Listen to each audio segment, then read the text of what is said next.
et de ses conséquences jusqu'en France. On a beaucoup présenté le point de vue des Mahorais qui sont en butte à une forme d'insécurité terrible dans l'île de Mayotte, notamment une situation assez difficile. Les blocages continuent dans le département français, je le rappelle, et le gouvernement qui annonce qu'il mettra fin au droit du sol dans l'île. En d'autres termes, les enfants d'immigrés comoriens qui naîtront à Mayotte, si cette modification est apportée, ne deviendront plus français. Alors on en parle avec notre invité Amina Bakar. Bonjour à vous. Bonjour. Soyez la bienvenue. Merci. Sur Sud Radio. Vous êtes conseillère municipale à Avon, c'est en Seine-et-Marne, et vous êtes membre du collectif des élus français d'origine comorienne. Alors on peut le rappeler d'ailleurs, des Français d'origine comorienne qui sont très nombreux, je ne sais plus combien vous êtes, mais globalement beaucoup très présents à Marseille notamment et en Île-de-France. Bien sûr. Exactement.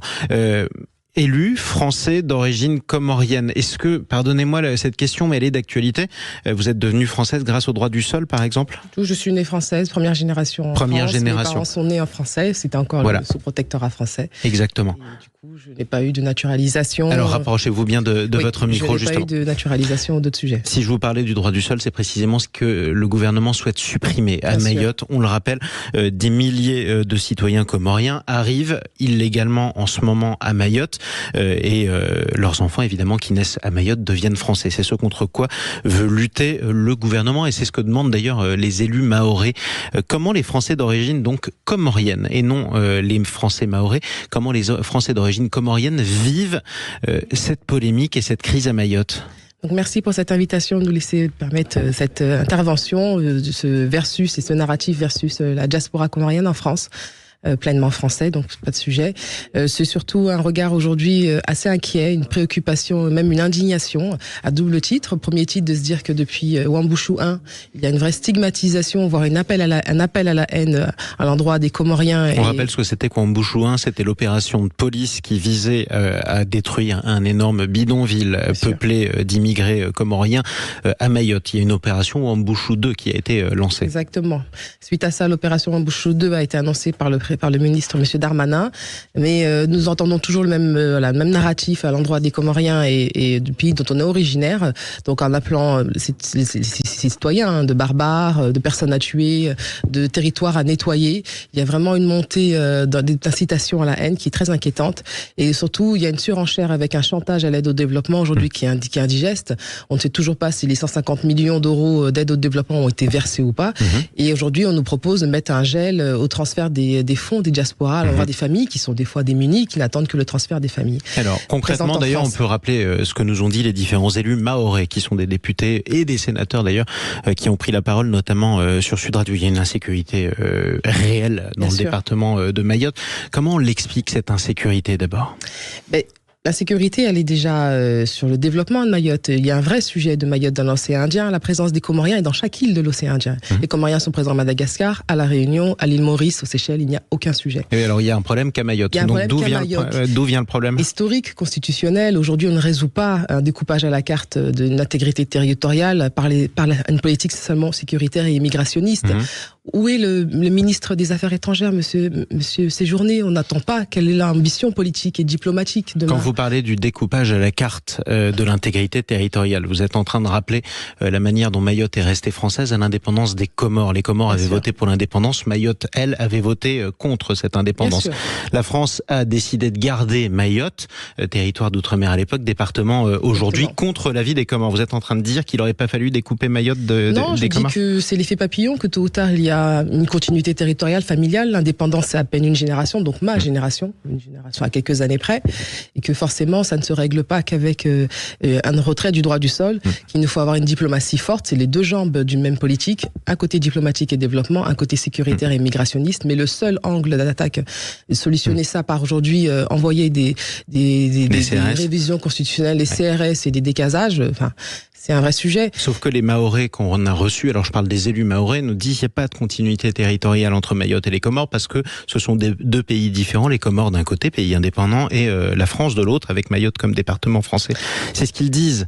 Concrètement, on a reçu, et je vous le cite, on a reçu un député mahorais la semaine dernière dans cette même émission qui nous expliquait, on fait face, c'était un mot fort, un coup d'état démographique en quelque sorte, c'est ce qu'il disait. En gros, il dit on est devenu en 20 ans minoritaire dans notre propre département. C'est tout à fait possible. Il y a un vrai sujet de l'immigration à Mayotte. Il y y a un vrai sujet des natalités et des naissances à Mayotte, à l'hôpital. Qu'est-ce qu'on en fait? Comment on le reconnaît? Comment on fait une exceptionnalité de cet hôpital? Sans découdre l'idée qu'aujourd'hui, Madame Estelle Youssoupha est métisse comorienne, Monsieur Kamardoun a la famille comorienne, la famille mahoraise. Il y a une continuité de toute façon générationnelle. On est mélangé en quelque sorte. Il y a des mélanges, il y a des choses qui se font. Mais imaginons et inversons la situation. Imaginons que une des îles des Comores, en 20 ans, ait presque 50% de sa population d'origine mahoraise. Ça crée forcément des troubles. Tout à fait d'accord, ça crée des troubles. Après, est-ce que c'est les seuls sujets? Aujourd'hui, il y a un sujet aussi par ricochet de cette présence des Comoriens à Mayotte. Il y a les Mahorais qui fuient à la Réunion. Aujourd'hui, on est dans des territoires qui sont complètement inégaux socialement. Il y a des revenus sociaux qui sont à des niveaux différents à Mayotte et à la Réunion. Un écart considérable. Et aujourd'hui, on est en train aussi de déstabiliser la Réunion qui a du mal à absorber aussi ce reflux de Mahorais qui vont à la Réunion pour avoir... Mais après quoi on chasse? Et est-ce que c'est après les sujets d'immigration ou les causes de ces sujets d'immigration qui sont que les personnes qui viennent à Mayotte fuient la famine et la pauvreté, veulent un Eldorado idéal de vie, et qu'aujourd'hui on ne peut pas seulement traiter ça sur le sujet sécuritaire. Il nous faut vraiment avoir une politique forte diplomatique, avoir une crise, justement une convocation diplomatique urgemment entre la France et les Comores, entre le ministre des Affaires étrangères et le président. Et pour l'instant le dialogue est rompu, c'est ce que vous nous dites. Un mot peut-être pour le mot de la fin si vous le permettez. Quel message avez-vous envie sur Sud Radio de faire passer à vos compatriotes mahorais? Alors à nos compatriotes mahorais, il y a 2 messages à l'endroit de Monsieur Mansour Kamardine, qui est président du groupe parlementaire d'amitié France-Comores. Député Les Républicains qu'on a reçu la semaine dernière, c'est lui qui parlait de coup d'état démographique sur Sud Radio. Exactement. Pour nous, il y a un vrai sujet. Il ne partage pas de valeurs d'amitié ni de fraternité à l'endroit des populations comoriennes et de la diaspora comorienne en France. Pour nous, il est urgent qu'il démissionne de cette présidence qui doit être occupée par des personnes qui ont un vrai amour de l'océan Indien et des populations comoriennes. Il y a un sujet à l'endroit maintenant de Madame Estelle Youssoupha qui a été élue sur des propos qui sont quand même limite xénophobes, qui sont des transfuges politiques et des vrais agents commerciaux de la politique gouvernementale et des idéologies du Rassemblement national. On aimerait pouvoir discuter avec elle. Je pense qu'il nous faut rétablir un dialogue dès à présent ici.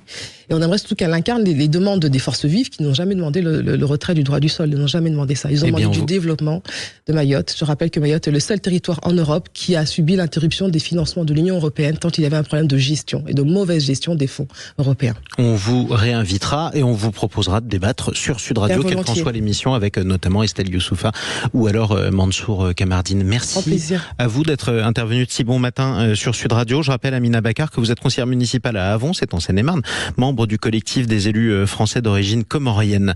Vous écoutez Sud Radio, il est 8h43.